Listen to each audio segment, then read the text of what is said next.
नमस्कार दोस्तों, स्वागत है आप सभी का अपने इस प्यारे से प्लेटफॉर्म टॉपर गैलेक्सी पर। तो जैसा कि आपने थंबनेल पर देख करके ही समझ लिया होगा कि आज का हमारा जो क्लास है वह किस टॉपिक पर रहने वाला है। जी हाँ, आज के इस वीडियो के माध्यम से आपको बताया जाएगा कि भाई बोर्ड एग्जाम में आपको अगर कोई क्वेश्चन नहीं आ रहा, जी हाँ बिल्कुल सही सुना आपने, कि भाई आप लोग कमेंट करते हैं ना कि भैया जो ट्रिक होती है आखिरकार उसको हम कैसे अप्लाई कर सकते हैं।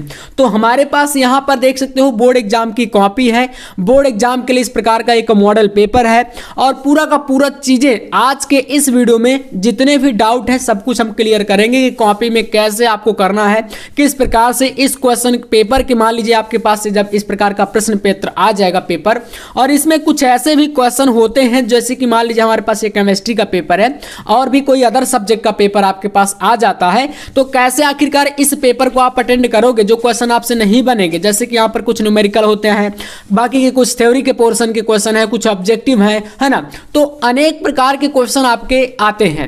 तो आज के इस वीडियो में आपको मैं एक ऐसा तरीका बताऊंगा, और एक तरीका नहीं रहेगा, यहाँ पर सारी चीजें आपको बताऊंगा बोर्ड एग्जाम से रिलेटेड जितने भी प्रकार की चीजें आपको ध्यान में रखनी है, अब वो सारा कुछ आज के इस वीडियो में बताएंगे। चलिए शुरू करते हैं आज के इस क्लास को। सबसे पहले देखो यहाँ पर आप देख सकते हो कि वो अगर बोर्ड परीक्षा में कुछ ना आए तो ये ट्रिक लगा देना। आखिरकार वो ट्रिक क्या है, चलिए तो एक एक करके यहाँ पर आपको समझना है। सबसे पहली बात, आप लोग ये कमेंट लगातार करते हो मेरे से कि भैया आप जो ये पेन यूज करते हो, जी हाँ आपने बहुत सारे छात्रों ने पूछा आप में से, लगभग मैं देखता हूं जब भी मैं वीडियो आपके सामने लेकर के आता हूं तो लगभग 40 से 50% ऐसे छात्र हैं जो कमेंट करते हैं कि भैया आप पेन कौन सा यूज करते हो। ठीक है, आपका भी लगभग हो सकता है कभी डाउट रहा हो।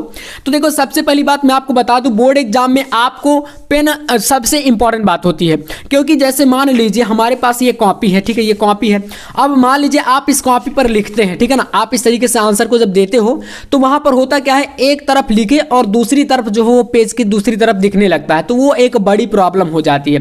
तो ऐसा कोई भी पेन आपको क्या करना है, यूज नहीं करना जो कि एक तरफ से दूसरी तरफ क्या हो जाए, दिखने लगे।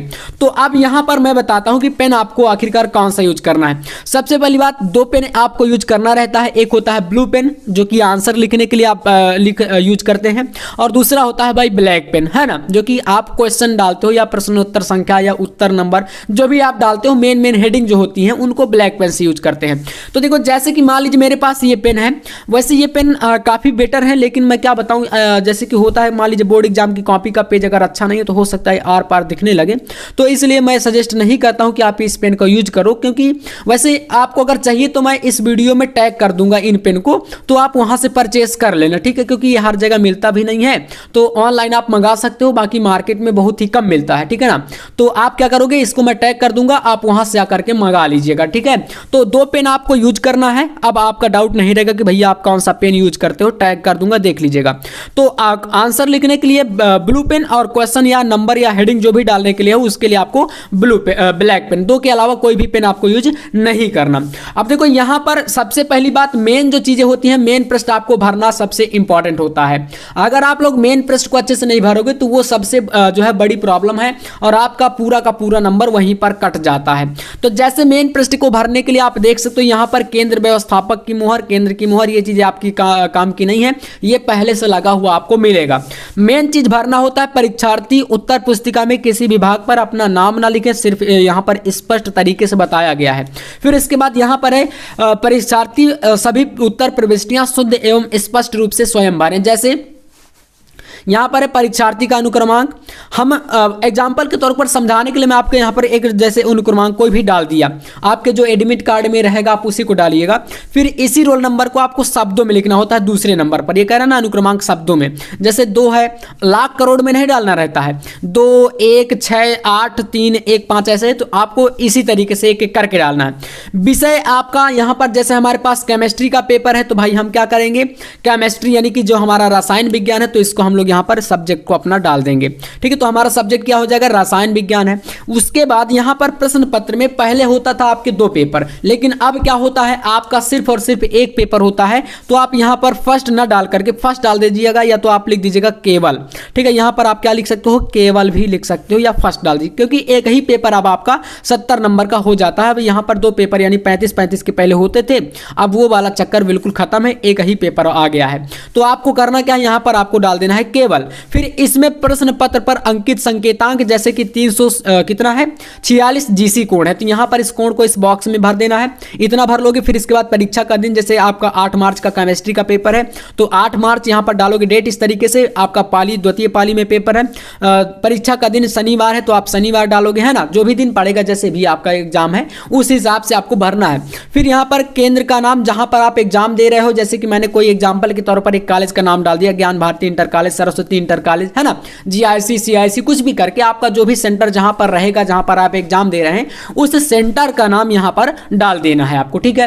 तो कोई डाउट बिल्कुल नहीं। चलिए इसके बाद परीक्षा कक्ष संख्या यानी रोम नंबर डालना है, फिर यहां पर आपको कुछ भी नहीं भरना, मेन प्रश्न बिल्कुल खाली कर देना है। चलिए अब यहां पर आपके पास पेन वाला समस्या खत्म है।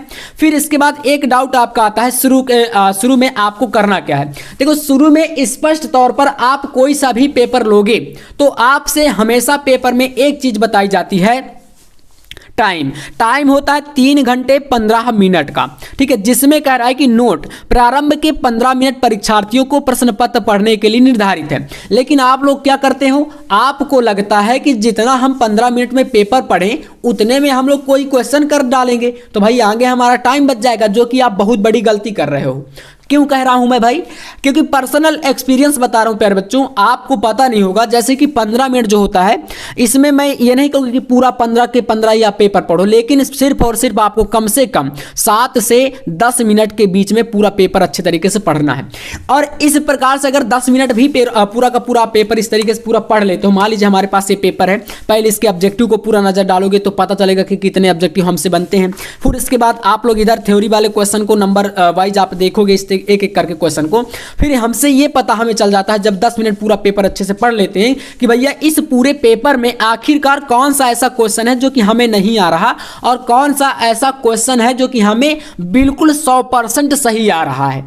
तो जब पूरा पेपर पढ़ोगे एनालाइज करोगे तभी ना ये चीजें पता चलेंगी। और अगर आप लोग बारे जल्दी के पेपर को करना शुरू कर दिए, पता चला कि पहला क्वेश्चन तो हमसे बन रहा था और दूसरा क्वेश्चन जस्ट वहीं पर दूसरा क्वेश्चन नहीं बन रहा, तो वो एक बड़ी समस्या हो जाती है। और वहां पर प्रॉब्लम क्या होती है कि जैसे ही आपने दूसरा क्वेश्चन आपको नहीं आ रहा, पहला सही से आ रहा है और बिना सोचे समझे आपने कॉपी को लिखना शुरू कर दिया, तो जैसे ही दूसरा नंबर का क्वेश्चन गलत मिलेगा एग्जामिनर समझ जाएंगे कि बच्चे में कोई भी दम नहीं है। इसलिए कहते हैं कि पेपर को पहले आपको 15 मिनट पूरा एनालाइज करना है। जब आप लोग एनालाइज कर लोगे तो हमें बहुत सारी चीजें पता चल जाती हैं कि कौन कौन सा क्वेश्चन हमसे बन रहा है कौन सा नहीं। तो पहला पॉइंट, आप लोग यहां पर एग्जाम देने जब भी जाएं आपको ये चीज हमेशा अप्लाई करना है। 15 मिनट प्रारंभ के पेपर को पढ़ना है, 15 नहीं तो आप कम से कम 10 मिनट जरूर पढ़िए। जब पूरा पेपर आप लोग अच्छे तरीके से समझ जाओगे तो पता चलेगा कि कौन से क्वेश्चन से स्टार्टिंग हम करें। और एक सबसे बड़ा यहां पर कारण ये होता है कि आप, ये जरूरी नहीं है कि पेपर की हमेशा शुरुआत आप शुरू से ही करो। बोर्ड एग्जाम में सबसे बड़ी अच्छी बात यही होती है कि आप क्वेश्चन पेपर को चाहें तो लास्ट वाले पेज से भी करना स्टार्ट कर सकते हो, है ना। मतलब कि मैं ये कह रहा हूं कि मान लीजिए हमें यहां पर शुरू का ऑब्जेक्टिव सही से नहीं आ रहा, तो हम चाहें तो हम लास्ट वाला यहां पर लॉन्ग का क्वेश्चन कर सकते हैं शुरू में, तो कोई दिक्कत नहीं आएगी। जैसे 7वां क्वेश्चन यहां पर है, का नंबर कह रहा है डाइओजोनियम लवण की विरचन की विधि तथा 4 रासायनिक अभिक्रियाओं के समीकरण दीजिए। हमें ये क्वेश्चन आ रहा है, हम इसी को कर मानेंगे। तो इस तरीके से ये आपके लिए सबसे बेहतर होता है, ठीक है। उसके बाद दूसरा पॉइंट है, सबसे पहले जिस प्रश्न का उत्तर पता हो उसको लिखो और क्रम नंबर जरूर डालो। जैसे मैं आपको बताता हूं, मान लीजिए हमें ऑब्जेक्टिव आ रहे हैं तो हम क्या करेंगे, इस तरीके से कॉपी का पहला पेज पलटेंगे और यहां पर आप क्या करोगे, इधर लाइन खींचोगे, ऊपर आप लोग उसी प्रकार से पहला विवरण दोगे। जैसे कि यहां पर आप देख सकते हो पूरा निर्देश पढ़ लोगे।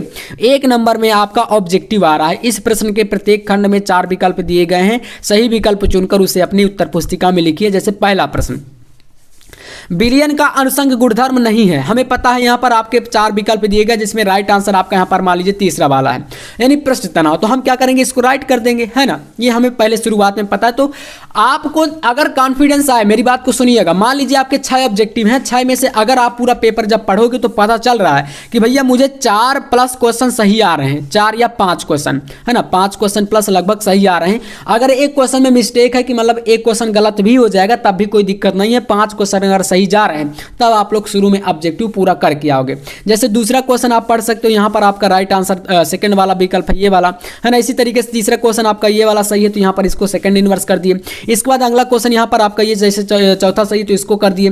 फिर इसके बाद यहाँ पर नेक्स्ट क्वेश्चन का अंगा नंबर का आपका फिंकेल-स्टाइन अभिक्रिया ये सही है तो इसको कर दिए। इसी तरीके से अगला क्वेश्चन यहाँ पर आपका दूसरा वाला सही है, यानी कि इस तरीके से आपका जो बनता है R डबल बॉन्ड के साथ NH ये वाला सही है आपका थर्ड नंबर क्वेश्चन तो इसको कर दिए। ऐसे करके जिस प्रकार से जो क्वेश्चन आपको सही लगे आपको उसको पूरा सही से जो है भर देना है और टिक करते जाना है। ऊपर डालोगे प्रश्नोत्तर संख्या या प्रश्नोत्तर नंबर, फिर इसके बाद यहाँ पर उत्तर और का खा गा घा करके पूरा जो विकल्प जिसका सही है क्रम वाइज बिल्कुल ऐसे ही क्लियर तरीके से करते जाना है। और सबसे पहली बात, जब आप शुरुआत पेपर की करोगे आपको शुरू के कम से कम 2 से 4 पेज में कभी भी काट पीट नहीं करना, मतलब गलती से भी काट पीट नहीं करना, समझ रहे हो। अब बोलोगे भैया क्या फिर उसके आगे काट पीट करेंगे तो चलेगा, तो देखो मैं ये नहीं कह रहा हूं, मेरे कहने का मतलब ये है कि शुरुआत हमेशा कैसी करनी चाहिए, क्योंकि आपने भी सुना होगा कि भाई first impression is the last impression. तो शुरू के 2 से 4 पेज तो यार बिल्कुल भी मिस्टेक मत करो। आगे हो जाता है कभी कभी गलती, सभी से होती है मानता हूं, लेकिन शुरू के 2-4 पेज एकदम बच के चलो भाई, बिल्कुल भी गलती नहीं करनी, है ना।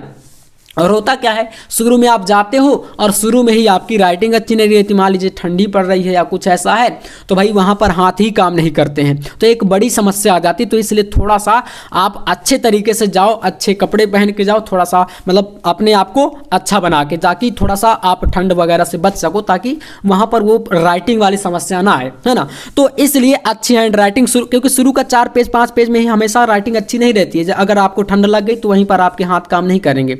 तो इसलिए साफ स्वच्छ तरीके से लिखो, कभी भी काट पीट बिल्कुल भी भूल से भी ना करो शुरू के पेजों में, है ना। फिर उसके बाद भी नहीं करना, मैं ये नहीं कह रहा हूं, लेकिन थोड़ा सा बच के चलो, तो ये आप गलती नहीं करिएगा। इसके बाद नेक्स्ट पॉइंट हमारा देखो यहां पर आता है अगला पॉइंट।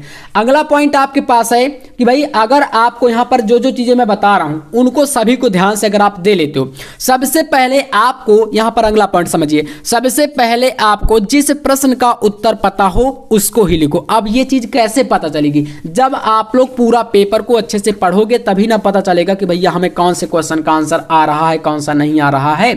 जब आप लोग पेपर को ही नहीं पढ़ोगे तो हमें क्या पता चलेगा, हमें एक तरफ से करना स्टार्ट कर दिए भाई, हमें पता ही नहीं कौन सा क्वेश्चन सही बन रहा है कौन सा हमें नहीं बन रहा है। तो इसलिए कहते हैं कि पूरा पेपर जरूर पढ़ो। तो यहाँ पर एक बात सबसे बड़ी है कि पेपर को पढ़ना जरूर है, ठीक है। क्रम नंबर जरूर डालिए, जैसे कि आप लोग यहाँ पर मान लीजिए क्रम नंबर या क्रम संख्या आप बोल सकते हो, मान लीजिए 1 नंबर का कर रहे हो तो 1 नंबर डालो, जहां से आपका ये खत्म होता है फिर आप लोग दूसरे नंबर पे आ जाओ। जैसे दूसरा नंबर क्वेश्चन यहाँ पर आपका स्टार्ट है, देख सकते हो ये आपके पास यहां से दूसरा क्वेश्चन है जिसमें का नंबर कह रहा है कि मोल प्रभाज को उदाहरण द्वारा समझाइए। अब यहां से दूसरा क्वेश्चन स्टार्ट है, आप क्या करते हो इसको भाई डायरेक्ट यहां पर 2 नंबर उत्तर डाल दिए और इस प्रकार से बीच में नहीं जो है समझा पाते हो, तो यहां से एग्जामिनर भ्रमित हो जाते हैं। और कभी भी उनका जो दिमाग है वो भ्रमित करने की कोशिश आपको नहीं करना है, हमेशा थोड़ा सा अपनी गलतियों को सुधारने का आपको जरूर प्रयास करके आना है, ठीक है ना। तो जैसे मोल प्रभाज है यहाँ पर हम लोग डाल दिए, उत्तर का डाल दिए। अब 2 नंबर हमने शुरू में डाल दिए तो यहाँ पर बार बार 2 का डालने की जरूरत नहीं है, अगर यहीं पर डायरेक्ट करें,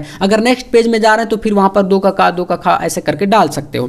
तो जैसे मोल प्रभाज, किसी बिलियन में किसी एक घटक के मोलों की संख्या तथा बिलियन में उपस्थित कुल मोलों की संख्या के अनुपात को उस घटक का मोल प्रभाज कहते हैं। ये क्वेश्चन हो गया।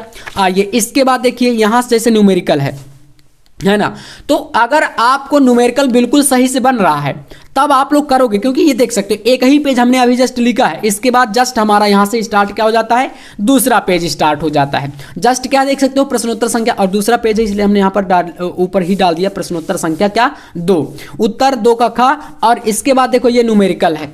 अब मान लीजिए भाई आपको ये न्यूमेरिकल अच्छे से नहीं बन रहा तो फिर क्या करोगे, इसको छोड़ दीजिएगा, अगले पेज पर आप चले जाना। जब आपका पूरा थ्योरी वाला पोर्शन, पहले पूरे पेपर में देख लेना है आपको कि थ्योरी वाला पोर्शन कौन कौन सा है। अगर मान लीजिए जैसे कि आपका यहाँ पर अगला नंबर है रासायनिक अभिक्रिया की कोटि और आणविकता में अंतर, ये थ्योरी का पोर्शन है। अंतः संक्रमण तत्वों के रासायनिक समान इलेक्ट्रॉनिक विन्यास, ये भी थ्योरी का क्वेश्चन है। इसके बाद यहाँ पर EAN इफेक्टिव एटॉमिक नंबर, परमाणु क्रमांक संख्या, प्रभावी परमाणु क्रमांक संख्या, ये थ्योरी क्वेश्चन है। इसके बाद एक यहाँ पर आपको संरचना बनाने के लिए पूछ रहा है, देखो मोनोहाइड्रिक, डाइहाइड्रिक और ट्राइहाइड्रिक फिनॉल की संरचना। तो इसकी संरचना आप लोग अगर बनती है तो आप बनाओगे, है ना। जैसे मैं आपको इसका भी थोड़ा सा बताता हूँ कैसे कैसे कैसे करना है। न्यूमेरिकल वाला जैसे ये पोर्शन है पूरा, इसमें आपका ये सूत्र लगता है ई नॉट सेल बराबर E naught cathode minus E naught anode का, और सारी वैल्यू दी गई है, आप लोग यहाँ पर रख करके इस तरीके से सॉल्व करके यहाँ पर आंसर आया। किसी भी न्यूमेरिकल में अगर आपका मात्रक होता है तो उसको मात्रक को लास्ट में जरूर आपको लिखना है। अभिक्रिया की कोटि आणविकता के बारे में पूछ रहा है क्वेश्चन, तो देखो अभिक्रिया की कोटि को इस तरीके से आप समझा दोगे उत्तर 2 का डाल के। पहला नंबर इसे प्रयोगों द्वारा ज्ञात किया जाता है। दूसरा है किसी भी अभिक्रिया की कोटि शून्य पूर्णांक धनात्मक ऋणात्मक भी हो सकती है। तीसरा पॉइंट है किसी अभिक्रिया के वेग तथा अभिकारक अणुओं की सांद्रता के बीच संबंध को यह बताता है। ऐसे ही आप आणविकता का बता दो, यहाँ पर देख सकते हो अभिक्रिया की आणविकता, इसे क्रिया विधि द्वारा ज्ञात किया जाता है। नंबर 2 है आणविकता शून्य ऋणात्मक तथा भिन्नात्मक नहीं होती है। तीसरा पॉइंट है यह अभिक्रिया में भाग लेने वाले अणुओं की संख्या को बताता है। ऐसे ही डी ब्लॉक और एफ ब्लॉक के तत्वों के इलेक्ट्रॉनिक विन्यास पूछा था, जैसे थ्योरी का पोर्शन है तो यहाँ पर आप लोग इसको कर दोगे घ नंबर क्वेश्चन को 2 का, है ना, तो यहाँ से 2 नंबर क्वेश्चन समाप्त हो जाएगा। इस तरीके से आप इसको कर दिए। और एक सबसे इंपॉर्टेंट बात यहाँ पर और रह गई है जो कि मैं आपको बता दूं कि भाई आपको पूरे पेपर में ऐसा कोई भी क्वेश्चन छोड़ करके नहीं आना, भले वो क्वेश्चन का आंसर आए या ना आए। मैं ये नहीं कर रहा हूँ आपको इस पूरे पेपर में, पूरा पेपर आप जब पलट के देखोगे तो एक से बढ़कर एक क्वेश्चन आपको मिलेंगे। जैसे कि आप यहाँ पर देख लो प्रश्न संख्या 5 हो गया, ये न्यूमेरिकल का प्रश्न है। ख नंबर क्वेश्चन ये भी न्यूमेरिकल है। आप पूरा पेपर को पढ़ोगे तो आपको पता चलेगा।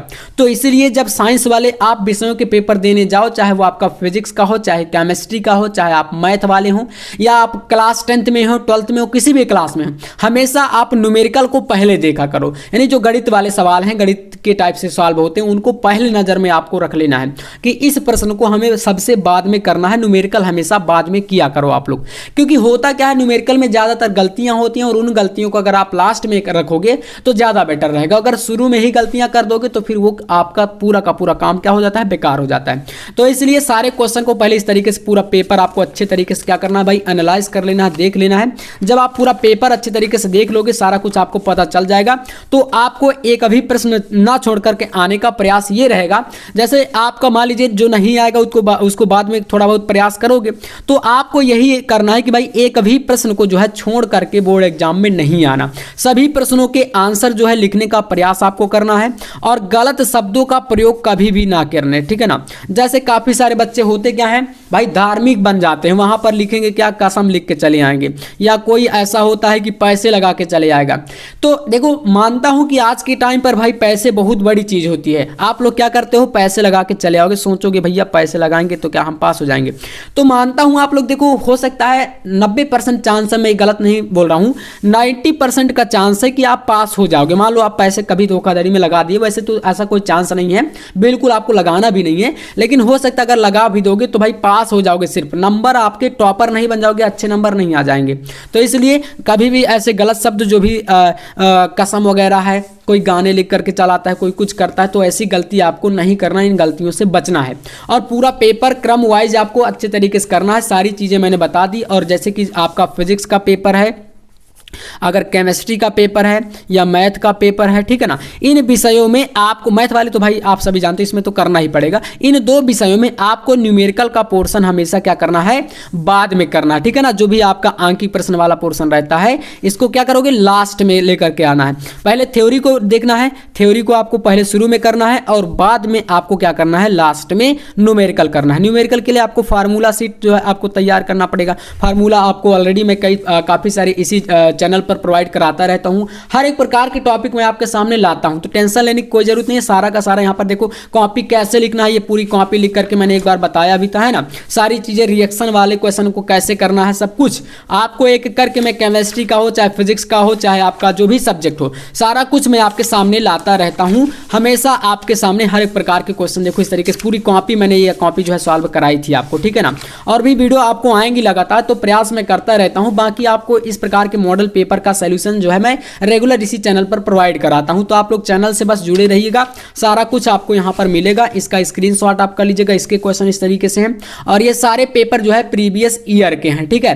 तो अगर आपको चाहते हैं आप लोग भाई साहब कि मुझे पास होना है, तो जो चीजें मैं आपको बताता हूं आराम से उसको फॉलो करते पढ़ते चलो, बोर्ड एग्जाम में आपको पास होने से कोई रोक नहीं सकता, आप आराम से। और ये भी कहूँगा, अगर आप देखो शुरू से पढ़ाई नहीं की हो, अभी पढ़ाई करना स्टार्ट की हो, तो आप लोग 90% भले नहीं लाओगे। देखो मैं कह रहा हूँ 90%, मैं ऐसे बोल दूँ कि भाई 2 महीने में पढ़ करके, 1 महीने में पढ़ करके आप 95, 90, 80, 85 ले आओगे, ऐसा बिल्कुल नहीं है, नहीं ला पाओगे, ठीक है ना, बहुत ही मुश्किल है ना, अगर शुरू से पढ़ाई नहीं की हो तो। लेकिन इतना जरूर कहूँगा कि आप भाई 70% तक बड़े आराम से ले आओगे, इसकी फुल गारंटी है। 100% जो चीज़ें मैं पढ़ा रहा हूँ, 1 महीने का टाइम है, 1 महीने में जो भी चीज़ें मैं आपको पढ़ा दूंगा, ठीक है, उसको पढ़ लेना और जाके बोर्ड एग्जाम दे के चले आना। अगर आपका 70% से कम आ जाए तो आप कहिएगा, लेकिन उसके लिए थोड़ा सा प्रयास करिए, 1 महीने जी जान लगा दीजिए, और बाकी सारी चीज़ें आपको मैं प्रोवाइड करा ही रहा हूँ, है ना। तो प्रयास करिए, बाकी अच्छी हैंड राइटिंग प्रैक्टिस के लिए सारा कुछ आपको मैं दे रहा हूँ, सब कुछ आप करिए। नोट्स वगैरह के लिए मैंने आपको नंबर भी दे रखा है, वीडियो में मिल जाएगा, कहीं ना कहीं अदर वीडियो देख लीजिएगा। तो इस तरीके से अगर आप करते हो तो बोर्ड एग्जाम में बहुत ही अच्छे नंबर आपके आने वाले हैं। तो चलिए, आज का ये वीडियो कैसा लगा, अगर कुछ हेल्प मिली हो तो कमेंट के माध्यम से बताइएगा। बाकी ऐसे इंपॉर्टेंट क्लास के लिए और तैयारी करने के लिए भाई चैनल को सब्सक्राइब कर लीजिएगा। मिलते हैं नेक्स्ट वीडियो में नेक्स्ट टॉपिक के साथ, तब तक के लिए जय हिंद, वंदे मातरम।